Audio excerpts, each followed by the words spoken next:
Hey, it's Dan. Welcome back. This is IAllegedly, and got a really good one for you today because I am at a very famous surf spot in Southern California called the Wedge. And with the last week and with the anticipation that the swell was going to get big, you know, this was one place that I had dozens and dozens of people write me to say, go to the Wedge. So you asked for it, you guys get it. Now, what happens when an economic bubble bursts? What happens? So we're going to cover that today because, again, whether you think things are going to be great, they're going to turn around or not, the bubble's about to burst in a lot of different things. Before I get into it, please take a second. Please hit the subscribe button. Please don't forget the bell notification. Don't forget to like the video. Also, please comment, share your thoughts on this stuff, guys. That's just great, and I always love hearing from everybody. Let's get into this. First things first, the biggest problem right now, clearly, is in real estate. And what we're seeing around the globe is that there is a huge bubble, and it's going to pop when it comes to construction companies. I get a lot of content sent to me from Australia, and Australia's got huge problems right now. And building companies right now, they anticipate that there's going to be over 1,000 home builders that are going to go out of business during this time. And when you hear that, that's absolutely staggering. And I want you to think about this. You know, when you think, okay, a business goes down, it's just that company. No, not in construction. Traverse the rocks here as I go down. It's not just the company, it's all their subcontractors and everybody else that gets affected by this. The problem with Australia is you've got new construction that is completely upside down. You've got home builders that are doing room additions and add-ons and things like that that are completely upside down. And there's just a ton of these companies that have gone out of business. But what it does is it affects everybody. It affects the people that purchase the homes, that can't get the homes. It affects their workers, their employees directly. It affects the subcontractors directly and their employees and everybody else. But I mean, the number of firms is absolutely staggering.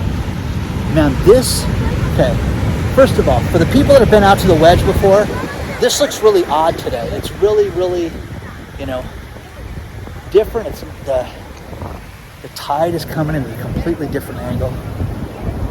Check this out. Look at that. Going at a sideways towards the coast like that. This is unbelievable, guys. So, one thing I wanted to do was talk about some of these companies because this is going to come to the States. We're seeing problems with builders pulling shenanigans. I'm just going to use Texas as an example. What they're doing in Texas that's awful is they're getting these people under contract for these homes and then at the last minute canceling the sales with these people. It's anticipated that right now in the States that 15% of all the home purchases have been canceled lately. Now, article below talking about how, oh, this is a great thing. It's going to level the playing field for people. Well, how is that, guys? I don't understand how the canceled real estate is a good thing for people. But let's talk about this. First things first, all these construction companies in Australia, you've got ProBuild, Condex, ABG Group, BA Murphy, Hotanda Homes, Hobart, Inside Out Construction, Didium, Home Innovation Builders, New Sensation. Guys, the list is huge, okay? I could go on forever. But what this tells you is that this is the shape of things to come. And I'm telling you this right now, what's happening in Australia is coming here, which leads to the working poor. Another completely different person sent me this article because I talked about this. I talked about this a year ago on a trip to LA, and I talked about it recently where people they have jobs, okay? They're totally broke. And they're basically homeless where they do not have a home. They go shower at the gym, they have a tent parked on the side of the road, and they pull their cars forward and park at night. And this is something that's happening all over Australia right now. So, people in Australia are parking, think about this, in storm drains, they're parking in overpasses, they're parking in walkways between construction sites. I mean, read the article, guys. It's insane. These are not degenerates. They're not drug addicts. These people have jobs and go to work during the day. That's the sickest part of this. Now, when you hear this, people talk about the recession and what's coming. Guys, this is going to be unlike anything we've seen. And it's going to be depressionary because when builders go out of business and don't pay the subcontractors and everybody else, you've got an unfinished asset with that home that could be, they could have graded it, they could have had cement there, they could have had it framed out, they could have drywall up, who knows? What an absolute disaster this is for people to buy these units and for builders to sell them. And remember, Lennar Homes, the biggest builder, went from 16,000, 21,000, and then to 28,000 houses that are incomplete right now. Guys, that's crazy. I mean, honest to God, I'd love to see a weekly report on where Lennar is at the end of each week. They would never give that because they're a public company, but this is crazy because it's only getting worse, guys. It's only getting worse. Now, I had somebody write me in the mortgage industry who clearly wants to make loans and said, you know, what you're doing is ridiculous because rates have gone down and things are improving and the real estate market's coming back. Oh, that's funny. Okay. And again, clearly, you're in the real estate business, the loan business, and you hope to God people continue to drink the Kool-Aid and get loans. Gosh, guys, this is just really, really cool. I just want to get myself a better spot and show this to you. But normally the waves come here and crash up against the jetty. But check this out, guys. See how that is? I mean, this is like, you got to be a really good surfer to be out there. But also shore break. They break right in the sand. So you better know what the hell you're doing when you're out there. But look at that. Look at the angle. Going away from the, look at this guy.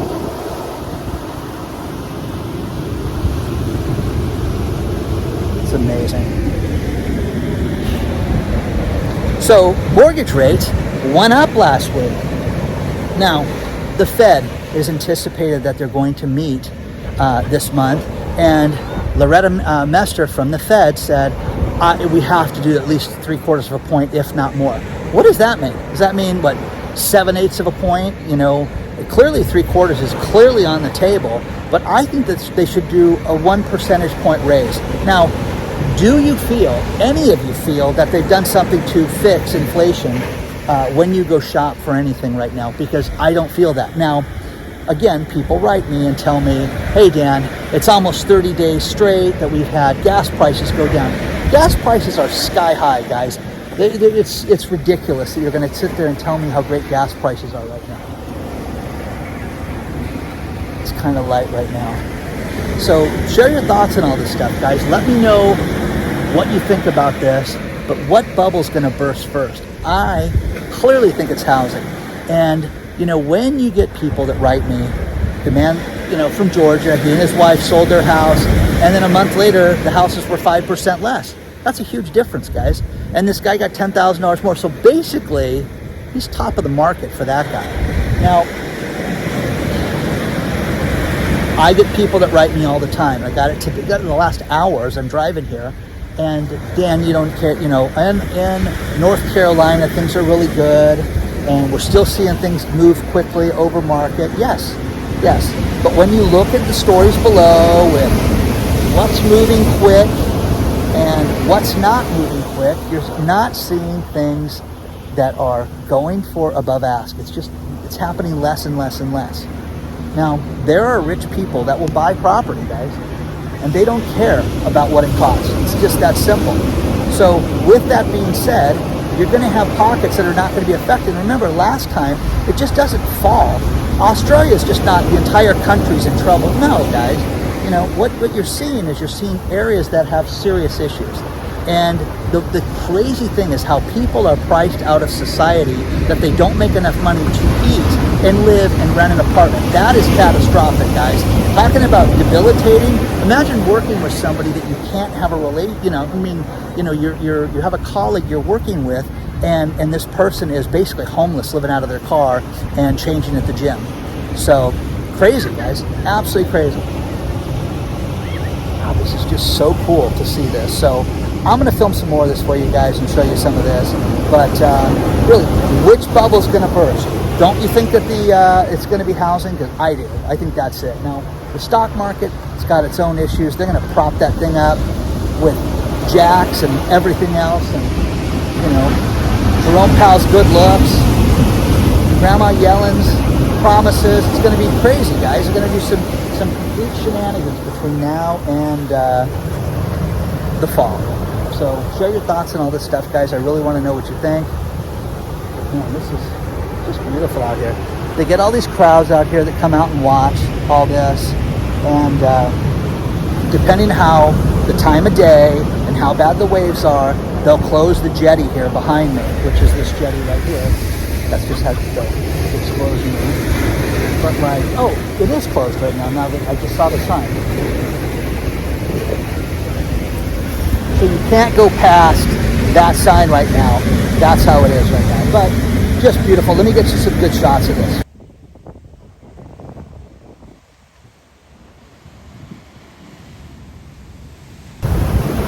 We are seeing some really extreme things in the economy. We talked last week about Heathrow Airport, what an absolute disaster it was. Think about this. Delta Airlines thought that it would help Heathrow Airport by taking a flight filled with luggage only. An empty flight, had no passengers from Heathrow Airport to their hub in Detroit. It had over 1,000 bags to it and no passengers. And again, if you don't think the airline industry is screwed up, think about 1,000 people, 1,000 families that don't have luggage and now they're in Detroit, guys. So that's an absolute disaster. The story's below too that you can read on that. But absolute disaster, guys, on that. Now, one thing that we've talked a lot about is student loan forgiveness and how ridiculous I think it is. There is a man, there's a story out of Business Insider, and Steve Pederzani, who went and got a law degree from Seattle School of Law, pardon me, okay? Guy went to a decent law school. Mr. Pederzani, think about this, has $347,000. $347,000 worth of student loan debt. He graduated in 2017, and guess what? This guy can't find a job. So it's our fault, and Mr. Pederzani wants to talk about student loan forgiveness because so many people talked him into becoming a lawyer. Now, this is something I know quite a bit about because one of my best clients runs a firm that teaches lawyers to pass the bar here in California, and she's brilliant at it. And after I read this story, I called her and said, since I started working with you, I know you've helped thousands of students. How many students do you think I've directly been involved with? We anticipated at least 750 students that I've had contact with working for her since I started working with her, consulting with the company. Now, one thing I always find fascinating is that it was about 60-40 with her classes of people that had already taken the bar exam at least once, and 60% of the students. The other 40% are what they call first-time takers. Leave law school, they're going to take it for the first time. Okay, now, with that being said, you get a varying degree of talent from different law schools. People that went to Fordham, people that went to Yale, Harvard, NYU, USC, UCLA, whatever, Fred's Law School, who cares? But they fail, okay? And they're smart. Every single one of these people has the same thing involved up until the point that they take the exam. They have a tremendous amount of time and a tremendous amount of money for their lifestyle involved in that process of becoming a lawyer. Now, I get a kick out of these people because you get super smart people that went to these unbelievable law schools. His family spent 300 grand on their education, and they failed the bar exam because the bar exam's rigged and it's fixed. And it's not. It's the type of thing that I want you to think about this. Think about what you did 3 years ago in your life. Let's talk about a class that you took 3 years ago. Well, a lot of people don't remember criminal law, or don't remember, constitutional law or whatever, okay, and have to have a refresher course. The students that do the best get a refresher course, okay? Now, the person I work with, she curtails the program for the individual student. It's not a cookie cutter program where everything is the same, and it's just not like that. So this guy is an imbecile, okay? I have seen so many lawyers that have passed the bar that have gotten bonuses. I've seen multiple people that got $50,000 bonuses for the firm that they worked with. The fact that this guy cannot get a job is 100% his fault. There are so many firms that need lawyers right now. Now, they may cut back and not pay as much and all that stuff, but the fact that this guy doesn't have a job and is living with his fiance's parents, which again, she should not marry this guy. I had a woman write me who was $350,000 in debt and couldn't figure out why her boyfriend wouldn't marry her because he didn't want to assume the debt. Well, this woman shouldn't assume this guy's debt because this guy's living it with her mom and dad. It's insane, guys. So, that being said, I have seen people, and the one thing I always ask them is, what kind of law do you want to practice? And I'm telling you guys, inside of a class of 50 people, you'd have everything. Business law, workers' comp, bankruptcy law. And then you get the interesting stuff where one guy's dad was an immigrant and he manufactures cigars, and he got screwed out of a big deal, and the kid said, I'm never going to let this happen to my family again, so he became a lawyer. Awesome, okay? And he did, and he passed the bar, and they make the world's finest cigars, I guess. So, that being said, you get people that do licensing, people that license dead celebrities. I mean, people you've heard of. There's a movie out right now with one thing that this person was licensing. Let me put it to you that way. So, fascinating stuff, but everybody's different on what they want to do. But the fascinating thing about this is that there is a tremendous amount of money for lawyers. And I know a guy who, you get the bar results on a Friday night at 6 o'clock, they log in and they find out if they're going to get it, if they passed or not. Your name is not on the pass list, your name is on the pass list, congratulations. And that guy Monday morning walked in and had a check for 50 grand from the firm. I have seen countless lawyers that I cannot tell you that had a $50,000 bonus tied to their salary because they are now licensed and they're not a paralegal anymore, they're now a lawyer. So for this guy to talk about this is ridiculous. And again, I don't care what you do with your life. I don't care, success isn't money, guys. Success is what you do with your life and what you do to make yourself happy. I want people that are passionate that work for me. My mechanic is the most passionate guy. He's brilliant at fixing cars. Now, that being said, he's not, he's just great at it. He's honest, he's quick. I've referred probably 50 people to that guy. Now, my accountant I've talked about before, he's a nerd. He's an accounting nerd that gets excited. Hey, I learned the difference of when you have an event and, and all the different deductions I can take and the things that guy studies. I want somebody passionate. This lawyer is not passionate. Now, the woman that I consult for, she doesn't just you just don't write a check and go to her class. You have to be accepted. And people are, You just don't take anybody? No, because I have heard this. My mom is making me take the bar, and I have to take a bar prep program because I failed twice. Wow. Okay. Well, doesn't get through this woman's class. Doesn't get through the first meeting with her. That being said, so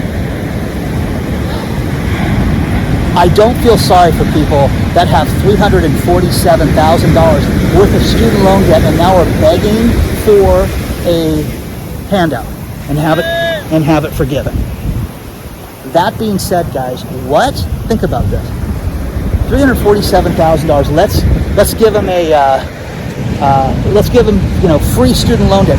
What kind of attorney would this guy be? Seriously, read the story. I don't think you'd be very good. Your life is on the line. You've been falsely accused of a crime, and you're calling this guy. It doesn't seem like he'd be too passionate to help, okay? I don't want that person running my legal, world in any way, shape, or form. Share your thoughts on this stuff, guys, because, a lot of people got degrees in worthless areas and cannot make money, and now they want it to be forgiven and want us, our tax dollars, to pay this guy back. This guy only graduated in 2017. He's only been doing this 5 years and he can't find a job because it's his fault, 100%. And maybe he'll reach out to me and ask, my opinion on this, but I think it's ridiculous. So share your thoughts on this stuff. This channel is filled with business people who have had to work their entire lives, and I know the response that I'm going to get from this. So share your thoughts and let me know what you guys think about this, because I think it's preposterous, to say the least. And whatever happened to losing? Okay? Whatever happened to striking out? Okay? Oh, we don't believe in keeping score. That's what's wrong, guys, with this. And this guy, somebody didn't keep score with Stevie, and now Stevie, is living with his potential future in-laws, which they should kick him out right now, and she should not marry this guy. So share your thoughts on that.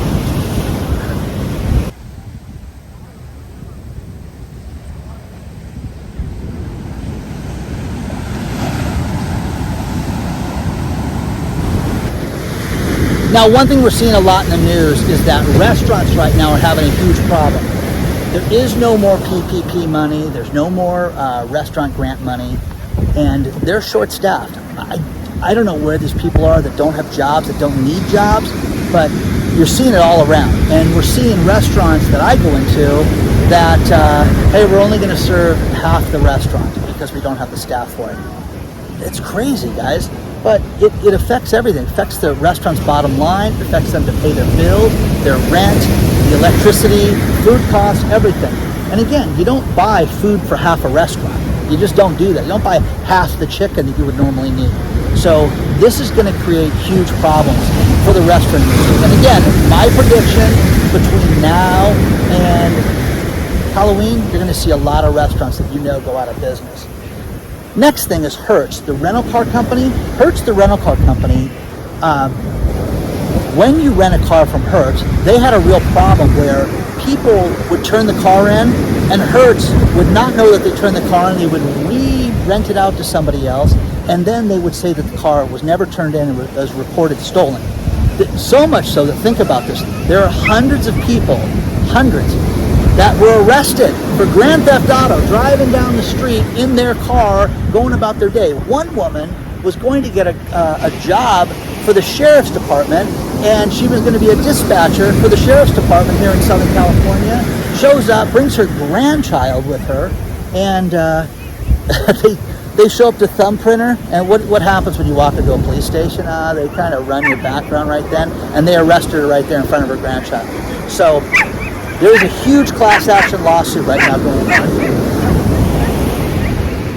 Doggy's barking at everybody.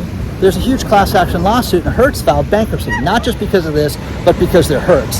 So Hertz files bankruptcy, and a judge, think about this, a judge last week said he agreed to let people sue people in state court so they could have their trials in front of a jury and not in front of some judge. So these cases would normally be heard in bankruptcy court because they're in bankruptcy, and a judge ruled, hey, they can file a suit in regular court, and Hertz jumped on to where they had hundreds of actions filed the next day because these lawyers were on top of it. So could you imagine that you rent a car, you turn it in, and one woman was a year later driving down the freeway, gets pulled over for speeding, and they arrest her for stealing the car. So absolutely crazy. So share your thoughts on all this stuff, guys, because it is nuts that they did this. And again, big problems with businesses staying open, with funding, with employees, with people getting hired. Look at this place. This is just beautiful.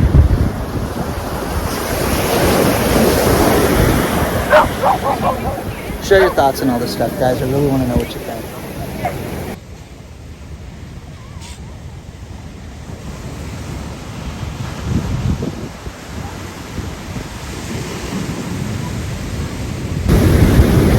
I'm going to finish this video with these last few stories. And the first one is, I don't care about gas prices going down a little bit. It's not going to slow down inflation, guys. You have to understand that. So, great article below that said the exact same thing that I just said. So, there's that. Take a look at it. If you are looking for stocks that you think are growth stocks and you'd like to hear a recommendation, Goldman Sachs has got a recommendation of over 20 stocks they think are good. That's great. Now, a couple things. I get a kick out of the absurdity of people that are stupid, like the warnings here. You get a warning that says don't go out beyond this point because it's dangerous, because people have been swept off the rocks before and they've had to rescue them from the other side. Okay? A woman said, do not go in this pond because there's alligators. They find alligators. There were half a dozen shark attacks on the East Coast in the last week. Let's go swimming. You have to be an imbecile to do that. There's a guy in his family that the guy was trying to get a selfie at Mount Vesuvius and fell in. Here's the best part. He fell in and had to be rescued because he's trying to catch his camera in Mount Vesuvius and fell in, and they had to hire a helicopter to get him out. Now they're charging him for his idiocy. Okay, I think that's the law there. So, stories below. It's fantastic. The final thing is Skittles, the candy. I love food lawsuits. I love Tunagate, and I love this one. Skittles is getting sued right now, guys, by a guy in San Leandro, California, Mr. Thames, that is saying that Skittles are unfit for human consumption. Those are the round little candies with the chewy gummy stuff inside. Anyways, they're saying that, look at those waves. They're saying that they're unfit for human consumption and they contain an exorbitant amount of titanium dioxide, which I don't think we should be eating that, and this guy doesn't either, and he's suing over that, which is funny, okay? So please, don't forget to hit the like button. Don't forget to hit the subscribe button. Don't forget the email list below. You can sign up for that. Got an email going out early this week. And if you want more exclusive content, there's Patreon. You can sign up for the Patreon channel as well and get more access to me. Onward and upward, guys. I will see you very soon. I hope you guys like the wedge, because the waves are going to be here, looks like through Tuesday. So share your thoughts, guys. I'll see you soon.